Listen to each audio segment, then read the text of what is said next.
Shalom Bapak Ibu, para pejabat dari Gereja Bethel Indonesia, khususnya yang berada di daerah Jakarta. Doa kami, Tuhan memberkati pelayanan Bapak Ibu dan penggembalaan Bapak Ibu. Kembali hari ini kita bersama-sama dalam acara Ngobrol Teologia yang disingkat dengan Ngeteh. Haleluya. Nah, hari ini saya didampingi oleh beberapa rekan-rekan yang luar biasa. Jam terbangnya sudah tinggi bagaikan Raja Wali. Bukan biasa luar. Oh jangan, Raja Wali pagi. Nah, di sebelah kanan saya adalah Bapak Pendeta Yohanes Abram Suala. Shalom Pak Abram. Salam. Siapa nggak kenal Pak Abram ya? Beliau ini adalah salah satu anggota MPL dari BPD DKI Jakarta. Beliau juga adalah seorang gembala sidang dari GBI Jemaat Serafim Jakarta Barat. Sudah tahu nggak? Pak Abram sebenarnya dulu seorang pelawak, cuma ditangkap oleh itu menjadi seorang pendeta. Pak Abram. Haleluya. Sempat ada di TV. Saya heran kok TV bisa masuk gitu ya, nggak rusak gitu ya Pak Abram. Nah, yang berikutnya adalah Bapak Pendeta Kiki Cahyadi. Shalom Mbak.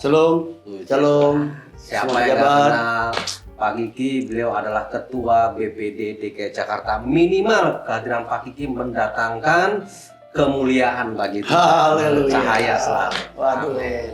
luar biasa nih. Dan yang di seberang saya, walaupun kami tidak pernah berseberangan dan jangan pernah berseberangan gitu ya, baik secara teologis maupun dalam segi fisik, beliau adalah Bapak Pendeta Bun Mintat. Shalom Pak Bun. Shalom semua. Nah, Pak Bun ini adalah Kabid Teologia dari BPD DKI Jakarta. Nah, satu lagi beliau juga adalah seorang gembala sidang dari GBI Jemaat, mana Pak Bun? GBI Glory United. Oh, GBI Glory United. Ya, di daerah Jakarta Utara. Nah, untuk lebih nikmatnya sesuai dengan nama program kita, ngeteh. Yuk kita ngeteh dulu. Ngeteh. Ya. Aduh. Ayo. Masih teh nih ya kita ya. Rasa teh loh, Pak. Iya, Rasa masih teh, Pak. rasa teh. Belum berubah. Pak. Iya, betul. Kalau mau ngopi nanti kita di luar aja, Pak. Rasa teh. Enak aja Om Petrus yang bayar. Nah, bisa diatur gitu aja kalau repot ya Pak Abram ya. Iya. Biasanya Pak Abram yang traktir nih. Nah, hari ini Bapak Ibu, topik yang kita bahas ini topik yang sebetulnya memang menjadi banyak pertanyaan di akar rumput atau di lapangan ya, mengenai baptisan air. Banyak pertanyaan-pertanyaan klasik yang bisa jadi masih sekarang menjadi sebuah pertanyaan dan belum ada jawabannya. Saya berharap ada jawabannya. Nah, hari ini narasumber kita akan memberikan jawaban-jawaban yang sesuai tentunya dengan doktrin dari sinode kita Gereja Bethel Indonesia. Nah, pertanyaan pertama kita akan mendengarkan penjelasan dari Bapak Pendeta Yohanes Abram Suala. Pak Abram, Iya. baptisan ini kan sebetulnya sesuatu yang mutlak diterima oleh anak Tuhan. Nah, pertanyaan sebetulnya apakah baptisan sebuah kewajiban, keharusan atau bagaimana ya? Esensi baptisan itu sebetulnya apa ya Pak Abram? Iya. Nanti kalau bagian bahasa Yunani atau teologi beliau itu. Nah, kalau kita Yuninanya kan, tetap Yunani kan. Kalau saya yang secara akar rumput ya. Jadi pemahaman yang sederhana saja bahwa baptisan itu kan sebagai saya menyatakan diri. Ya. Ya, saya menyatakan diri sebagai pengikut Yesus. Dan kalau di Alkitab ada cerita tentang dibaptis. Nah, sementara dan kita bisa ada waktu, ada kesempatan, ada kesehatan untuk bisa dibaptis, why not? Kenapa tidak? Dan menurut saya itu wajib. Jadi baptis bukan untuk keselamatan. Menurut saya baptis itu untuk menunjukkan bahwa saya telah diselamatkan. Saya mengakui Yesus nih loh, saya itu mengakui Yesus dan telah diselamatkan. Bukan gara-gara dibaptis lalu selamat, bukan itu. Ini dari saya. Ya, jadi ini pendapat dari Bapak Pendeta Abram Suala. Bagaimana dengan mungkin Pak Kiki? Apakah wajib ya bagi orang Kristen itu harus dibaptis gitu Iya. ya? Ini baptisan kalau tidak salah ini ada di pengakuan iman ya. Ya, butir ke-6. Ya, butir ke-6 yang menjadi ajaran dasar dari Gereja Bethel Indonesia. Jadi kalau saya ditanya apakah baptisan itu wajib, kalau menurut saya sangat wajib. Wajib. Saya menambahkan apa yang saya dikatakan oleh Pak Abraham bahwa Yesus sendiri kan berkata bahwa ketika dia memberikan amanat agung, yaitu firman Tuhan yang sangat terkenal bahwa pergilah jadikanlah semua bangsa muridku, dan ada kata baptislah, berarti kan itu satu amanah. Disuruh Tuhan. Ya, ini perintah agung dari Tuhan Yesus sendiri. Jadi menurut saya ini satu hal yang wajib yang harus dilakukan selama kita sehat, betul Ada ya Pak? kesempatan, ada waktu. Ya, jangan kalau konteksnya misalkan contohnya nih penjahat di sebelah kanan Yesus itu kan kasuistik, jangan Ya. disamakan. Ya. Jadi secara umum itu wajib. Ya. Ya, jadi Bapak Ibu Saudara, kalau kita lihat dari sudut pandang Alkitab tadi, dari pandang Pak Kiki, bahwa sesuai amanat agung Matius 28 ayat 19-20, baptislah mereka. Ya. Jadi memang sebuah mungkin kalimatnya bukan satu kewajiban, ini kan amanat yang harus dijalankan. Nah kemudian juga Bapak Ibu Saudara sekalian, kalau kita melihat dalam kamus Alkitab yang jadul ya, yang lama, di situ ada kalimat dari kamus Alkitab ini tentang sakramen baptisan air. Saya ulang ya, ini dari Alkitab terjemah tahun 80 ke sana itu, enggak 81 di sini ya. Saya baca, baptisan air adalah upacara penyelaman di dalam air. Upacara penyelaman di dalam air sebagai tanda masuk, kan tiket nih, kerajaan surga. Nah, Pak Bun, bagaimana menyikapi kamus Alkitab ini? Kamus Alkitab ya. Dari kamus Alkitab, maaf nih Pak Bun, dari Alkitab yang jadul, saya kan punya yang jadul, saya nggak pernah lupa tuh, saya baca upacara penyelaman di dalam air sebagai tanda masuk kerajaan surga. Maklum Pak, yang ngomong orang jadul juga. Ya. Jadi sesuai, Tapi sudah sesuai konteksnya. Sudah direvisi. Sesama jadul gitu kan. Itu nanti kalau dibagi kamusnya satu. Bukan kamus ini dari Alkitab. Oh, ya, dari Pak. Alkitab, ya. Alkitab jadul tuh ada kamus Alkitab belakang. Ya, belakang. Saya baca tuh. Sebagai salah satu syarat gitu. Tadi apa syarat namanya? Upacara penyelaman di dalam air. Kan ini selam ya. Kan selam ini kita kan kadang bingung, diselam, dipercik, atau disiram gitu kan. Atau Tapi yang dibawa. menarik upacara penyelaman di dalam. Terus yang menarik lagi kalimat berikutnya sebagai tanda masuk. Kan tiket tuh. Tanda masuk kerajaan surga. Nah, gimana? Ya, kira-kira respon Pak Bun. Jadi kita tuh sebenarnya tidak bisa melepaskan keselamatan itu dari baptisan sebenarnya. Karena baptisan itu adalah mengidentikan diri kita dengan Kristus. Ada hubungannya ya, Pak? Iya dong, Ya. dalam kematiannya dan kebangkitannya. Iya. Kalau kita tidak mati manusia lamanya, kita nggak mungkin bisa selamat. Ya kan? Karena ada sebenarnya kan baptisan mengidentikan diri dengan Kristus. Dalam kematiannya mengakhiri seluruh warisan Adam pertama. Bangkit kita sebagai generasi Kristus. Ya. Adam kedua kepalanya. Itu berkaitan langsung dengan keselamatan kita. Tapi juga memang walaupun orang beralasan ya, karena contoh saya seperti tadi Pak Kiki sudah bilang, salah satu orang putih, yang disalibkan sebelah kanan nggak dibaptis kan? Iya. Jangan lupa setelah dia mati, setelah itu dia kan langsung Masuk surga. sana kan? Kita setelah dibaptis kan masih di sini. Iya. Butuh hidup berkemenangan. Ya. Nah untuk bisa memasuki hidup berkemenangan dalam hidup Kristus tidak bisa harus identiknya dengan kematian dan kebangkitan Kristus. Itu butuh itu. Ya. Jadi buat saya baptisan itu sebuah keharusan dan tidak bisa lepas dari masalah esensi inti keselamatan kita.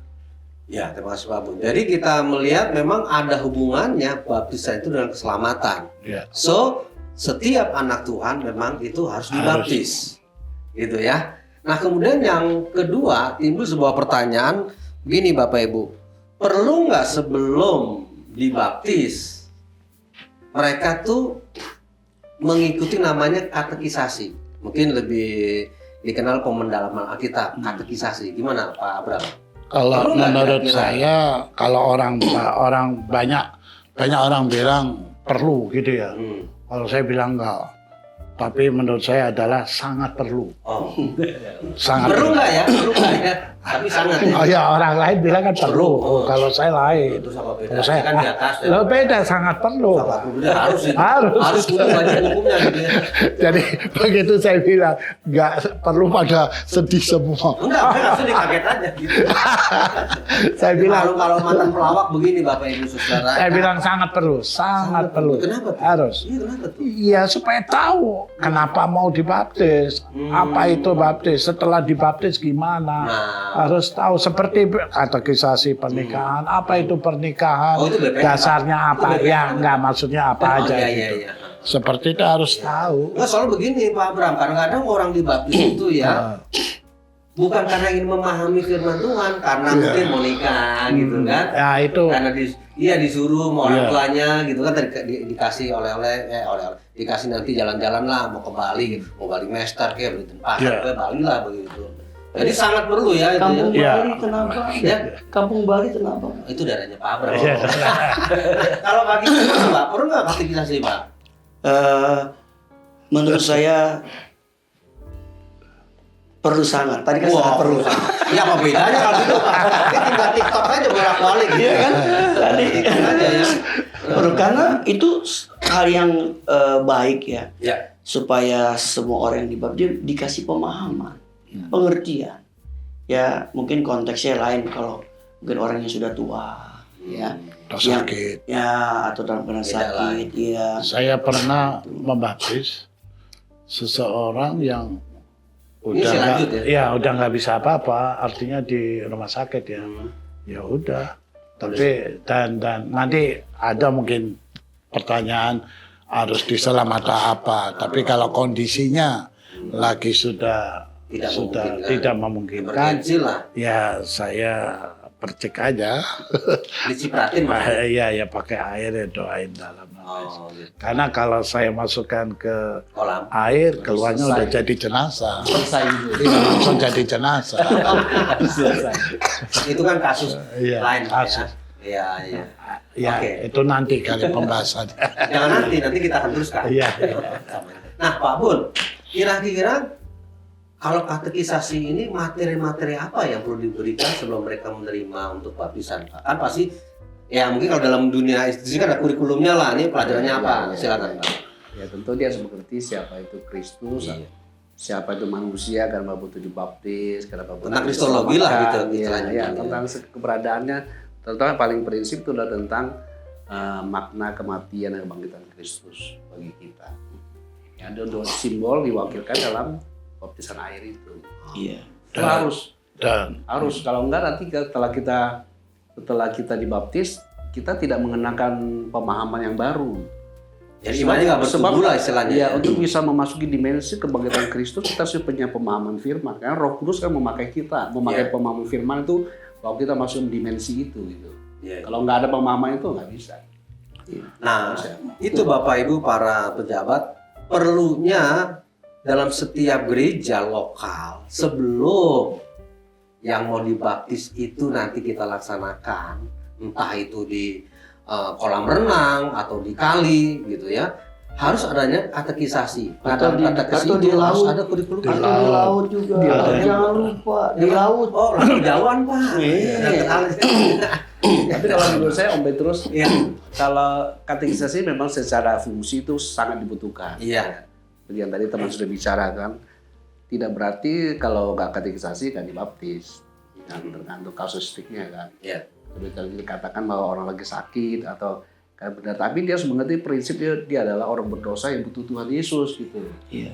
Itu intinya percaya, Pak. Itu iya, intinya Pak. dibaptis. Ya. Iya, ini saya tambahkan ya. Katekisasi nggak keburu nanti dia. Iya, kan? iya. Kayak tadi Guru Pak Bur, kelewat. Pak Bur sudah bilang. Jadi Ya. kalau di katekisasi itu ada beberapa pelajaran yang sampai hari saya masih ingat. Ya. Yang pertama peninjauan tentang keselamatan. Itu ada materinya. Terus yang kedua tentang dosa. Dia mesti tahu tentang Ya. dosa. Ya, terus ya, setelah itu Keselamatan kali ya. tadi udah tentang keselamatan, tentang Dosa. dosa, terus tentang kelahiran baru. Nah, itu biasa dibahas, Pak. Itu jadi salah satu bahan dalam katekisasi. Ya, terima kasih bagi. Cuma yang perlu digarisbawahi menurut saya memang kalau lagi sehat ya, Iya. kita dalam konteks sehat ya, orang yang dibaptis sehat itu adalah yang menurut saya yang penting selain pemahaman tentang Yesus lalu keselamatan, yaitu apa yang harus dikerjakan setelah dibaptis. Ini yang penting karena kadang-kala hanya pemahaman keselamatan, pemahaman seorang berdosa berhenti di situ. Yang paling menurut saya penting adalah next-nya setelah dibaptis itu harusnya seperti apa sampai mengarah kepada finishing well lah, kira-kira begitu. Imannya semakin bertumbuh gitu ya. Iya, karena kalau nggak dikasih tahu begitu hanya sebagai syarat buat nikah atau yang lain aja, harus ada kelanjutan itu. Iya, mungkin Pak Bun dari Departemen Teologi kita ada nggak buku panduan untuk katekisasi? Buku panduan. Iya, kan biasanya ini kan buku panduan untuk nanti gereja kita tuh sebelum baptis buku panduan ini. Nah, selama ini kayaknya belum ada ya. Sepertinya Om Peter lebih tahu deh. Ini TikTok dia nih. Tahu nggak? Dia sudah bawa bukunya kan. TikTok. Ini bisa aja TikTok nih. Ini memang sih ada Pak Bun, mungkin Pak Bun lebih tahu lah. Tulisannya ada Bapak Ibu Saudara ya. Jadi nanti tinggal cari aja di buku pelayanan pendeta kan ada di situ. Yang itu oleh pendiri dari Gereja Betel Indonesia, Profesor ya Dr. Halsendo. Nah, kemudian pertanyaan berikutnya nih Bapak-bapak. Kalau kanak-kanak itu perlu dibaptis nggak ya, Pak Bram? Baptisan anak-anak Begini. gimana? Menurut saya orang dibaptis itu harus sadar, harus tahu, ngerti. Kenapa dibaptis, untuk apa dibaptis, dan bagaimana dibaptis. Iya, makanya ngerti. Saya ikutin dia, Pak. Ikutin bos kita. Bos kita memang ngerti, jadi harus ngerti. Sedangkan pemahaman seseorang yang bagus gitu ya, kurang lebih ya 12 tahun Pak ya. Iya. Jadi kalau udah 12 tahun sudah dinyatakan bisa gitu ya. mengerti apa yang dia lakukan. Nah itu. Kalau anak-anak atau bayi lah katakanlah malah kan mereka nggak tahu. Menurut saya kayaknya di GB itu kan bukan aja baptisan anak tapi penyerahan anak. Iya. Nah, Bapak Ibu, ini kuncinya di sini. Jadi kalau di sinode kita kanak-kanak itu nggak dibaptis, jadi tidak ada baptisan. Diserahkan. Tapi namanya acara penyerahan anak. Iya. Begitu Pak Iya. Iki ya, ada ya? Iya, Kata betul, gereja kita betul. ya. Dan memang di sisi lain kita menghormati, menghargai gereja-gereja yang punya pemahaman yang mungkin sedikit berbeda dengan kita kan, karena mereka kan dari kecil sudah ada apa istilahnya baptisan anak atau CD dan sebagainya. Ya kita hormatilah. Tetapi kalau di konteks di Gereja Betel Indonesia dan yang aliran Pantai Kosta itu betul bahwa kita harus ngerti.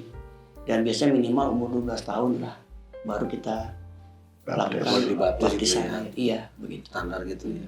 Nah Bapak Ibu Saudara, jadi sangat jelas sekali di Gereja Betel Indonesia tidak ada baptisan kanak-kanak. Adanya adalah Penyerahan. acara penyerahan anak. Nah sebelum kita akan akhiri, kita akan ngeteh dulu. Yuk. Ngeteh. Oke. Oke. Mantap. Nah sekarang kita akan masuk ke episode terakhir pembicaraan kita. Wih. Pengalaman pribadi pertama kali pada waktu mau dibaptis nih, kira-kira tegang apa gimana? Pengalaman waktu dibaptis adalah Pas mau dibaptis nih gitu. pas mau dibaptis. Pas mau dibaptis kan? Bukan waktu dibaptis. Iya, bukan pas dibaptis, mau dibaptis gitu. Kira-kira gemeter atau gimana gitu? Tegang? Saya secara pribadi ya waktu senang. Kenapa? Karena saya sudah memiliki Tuhan Yesus. Yes, ya. Dan menjadi satu dengan Dia.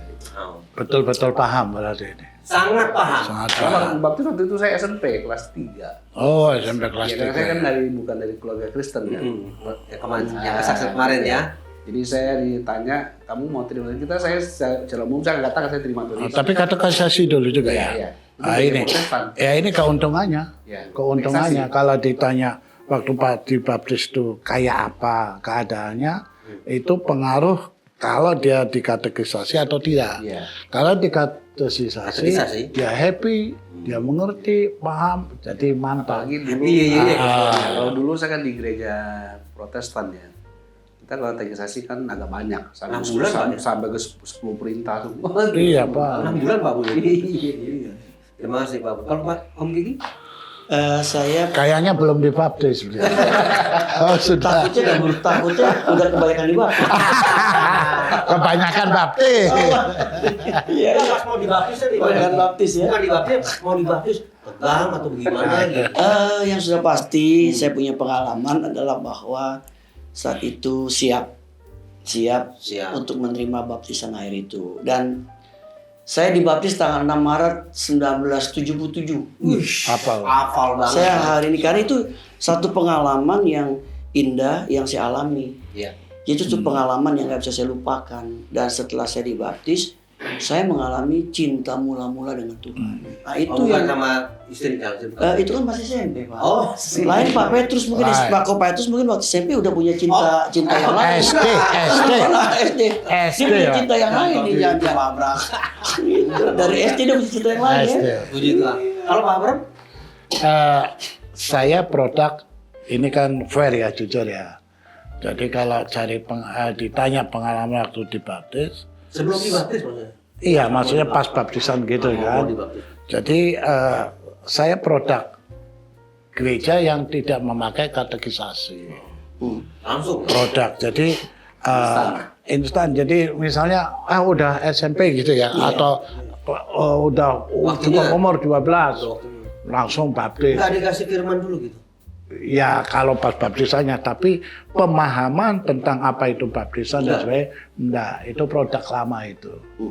Makanya Ada begitu. kita belajar dari produk lama. Inilah perbedaan saya dengan Pak Bun. Pak Bun juga karena bagus, jadi ada katekisasi, jadi waktu baptis, happy, mengerti, bersyukur dan sebagainya. Tapi kalau waktu saya cinta. mula setelah dibaptis ya. Dibaptis. Kalau saya ya dibaptis, ya baptis aja begitu. Lalu tidak ada kelanjutannya, katekisasi dan sebagainya. Dan setelah dibaptis ya kacau juga. Jadi pelawak lah gitu kalau saya langsung. Brengsek pelawak saya, gitu. ya tetap brengsek. Karena saya bertobatnya itu betul-betul disentuh Tuhan SMA kelas 2 Setelah jauh semester itu, terakhir baptisan. 3 tahun lah kurang lebih. Setelah dibaptis. Lebih 5 tahun setelah dibaptis. Udah kuliah 5 tahun. Bukan dari SMP umur 12 kan dibaptis tuh. Lalu SMA kelas 2-an baru disentuh dan dipenuhi Roh Kudus itu ya cinta mula-mula. Udah sejak itu sampai sekarang. Nah, saya rugi itu. Rugi dari setelah dibaptis, untung saja puji Tuhan ada pengalaman disentuh Tuhan gitu ya. Spiritual ya Pak? Tapi kalau enggak, saya menjadi Kristen KTP yang sudah dibaptis. Sekarang udah bertobat gitu berarti Pak ya? Insya Allah udah. Alhamdulillah. Oke, jadi sudah dengar semua Bapak. Kalau saya sendiri memang ada pengalaman sebelum dibaptis itu. Kan ya. dulu kan kalau nggak salah pernah jadi itu Sholim. Oh, memang Sebelum itu saya dibaptis pernah kan? ya memang kalau saya kan aliran Siolim sih. Kalau Pak Bun kan butuh Umrah itu bedanya aja. Nah, tapi kalau pengalaman dibaptis itu memang ada pengalaman yang menarik karena pada waktu itu saya dibaptis tahun 78 di Petamburan. Itu bareng sama bintang film Lydia Kandou. Oh, Gitu Pak. Ikut-ikutan. Jadi karena Ibu Nakli tahu persis gitu Pak Kiki. Waktu itu bintang film di Tasim. oh ya. Wah gitu kan, itu yang saya ingat. Tapi jangan lupa saya juga belajar dulu. Dulu bukan katekisasi, pendalaman Alkitab. Bapak Ibu Saudara, demikian pembicaraan kita yang menarik hari ini. Tuhan memberkati. Shalom. Shalom. Oh ya, lupa kita minum dulu. Namanya ngeteh. Ya, Kita Iya, ngeteh dulu. ngeteh lagi.